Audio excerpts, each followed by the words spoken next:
नमस्कार, हमारे YouTube channel पर एक बार फिर आपका स्वागत करते हैं। आज हम डेटा माइनिंग और वेयरहाउस प्लेलिस्ट में एक बहुत ही अहम टॉपिक को डिस्कस करने जा रहे हैं, जिसका नाम है relationship between data mining and data warehouse. ये वीडियो मैंने स्पेशल उन स्टूडेंट्स के लिए बनाई है जिन्हें नेट पर सर्च करने पर डायरेक्टली इसका आंसर नहीं मिलता। जब वो वहां पे टाइप करते हैं relationship between data mining and data warehouse, तो वहां पे क्या होता है कि उन दोनों का डिफरेंस आता है।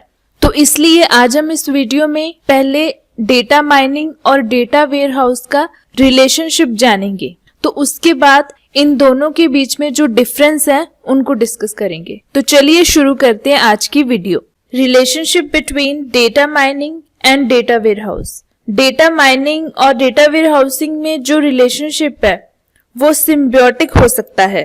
डेटा माइनिंग एप्लीकेशंस में जो डेटा यूज किया जाता है वो अक्सर उन डेटाबेसेस के लिए मॉडिफाइड होता है जहां पर जो डेटा है वो परमानेंटली रहता है। और इसके अलावा जो डेटा वेयरहाउस में डेटा हम स्टोर करके रखते हैं उसके लिए भी यही सच है। जब किसी भी डेटा को हम डेटा वेयरहाउस में स्टोर करके रखते हैं तो डेटाबेस से उसे एक्सट्रैक्ट किया जाता है, यानी कि रिसीव किया जाता है, निकाला जाता है और उसे क्लीन किया जाता है और रीफॉर्मेट किया जाता है। क्योंकि जो डेटा डेटा वेयरहाउस में स्टोर होता है वो डिफरेंट सोर्सेज से आता है और उसमें बहुत सारे एरर्स भी हो सकते हैं और भी बहुत सारी प्रॉब्लम्स हो सकती हैं उसमें। तो एक तो ये फैक्ट होता है इसमें, और इसके अलावा एक फैक्ट ये भी है कि सोर्स डेटाबेसेस जो है वो अपडेट किए गए हैं। तो समय समय पर डेटा वेयरहाउस में जो डेटा होता है उसे अपडेट करते रहना चाहिए या फिर स्टेल डेटा के साथ काम करना चाहिए। यानी कि जो डेटा वेयरहाउस में डेटा हमने पहले से सेव करके रखा होता है, जिसको हम हिस्टोरिकल डेटा बोलते हैं, उसके साथ काम करना चाहिए। These issues are identical to many those associated with data mining and KDD. KDD stands for Knowledge Discovery in Databases. KDD process के टोटल 7 स्टेप्स हैं जिन्हें आप मेरी पिछली वीडियो में चेक कर सकते हैं और उसे डिटेल में पढ़ सकते हैं। डेटा माइनिंग और डेटा वेयरहाउस में एक्चुअल में कुछ ऑर्थोगोनल इश्यूज होते हैं जो कि कंप्लीमेंट्री होते हैं।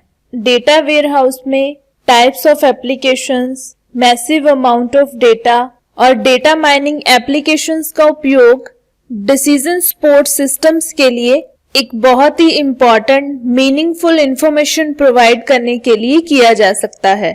अब हम इसकी एक एग्जांपल को समझेंगे। जो मैनेजमेंट है वो एडवर्टाइजिंग अभियान के लिए टारगेट पॉपुलेशन को डिटरमाइन करने के लिए क्लासिफिकेशन और एसोसिएशन रूल एप्लीकेशंस के रिजल्ट्स का उपयोग कर सकता है। इसके अलावा data mining activities data warehouse में जो डेटा है उसके उपयोग से काफी लाभ उठा सकती है। मतलब कि जो डेटा हमने डेटा वेयरहाउस में स्टोर करके रखा हुआ है उसको यूज करके हमें उससे काफी लाभ हो सकता है। कई बार हम डेटा वेयरहाउसिंग और डेटा माइनिंग को एक जैसे ही समझते हैं। हम समझते हैं कि ये दोनों एक ही चीज है, माना कि ये एक दूसरे से रिलेटेड है पर ये डिफरेंट है और इन दोनों के बिना भी इसे यूज किया जा सकता है।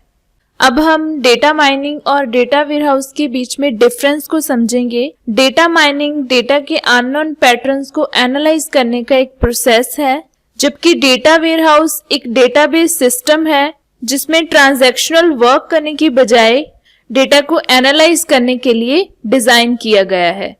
डेटा माइनिंग डेटा के राइट पैटर्न्स को सर्च करने के लिए लार्ज अमाउंट्स ऑफ डेटा को कंपेयर करता है, जबकि डेटा वेयरहाउस डिफरेंट सोर्सेज से डेटा को रिसीव करता है और उसे कंबाइन करके एक कॉमन रिपोजिटरी में रखता है। डेटा माइनिंग को बिजनेस यूजर्स के द्वारा इंजीनियर्स की हेल्प से कंप्लीट किया जाता है और इधर डेटा वेयरहाउसिंग एक प्रोसेस है जो किसी भी डेटा माइनिंग से पहले हो सकता है। जैसे मैं आपको पिछली वीडियो में डेटा माइनिंग की डेफिनेशन बहुत बार बता चुकी हूँ कि data mining is a process of extracting information from large amount of data कि लार्ज डेटा ऑफ सेट से इंफॉर्मेशन को या डेटा को एक्सट्रैक्ट करना, रिसीव करना, निकालना डेटा माइनिंग कहलाता है। On the other hand, data warehousing is the process of pulling all relevant data together. इसमें अलग अलग सोर्सेज से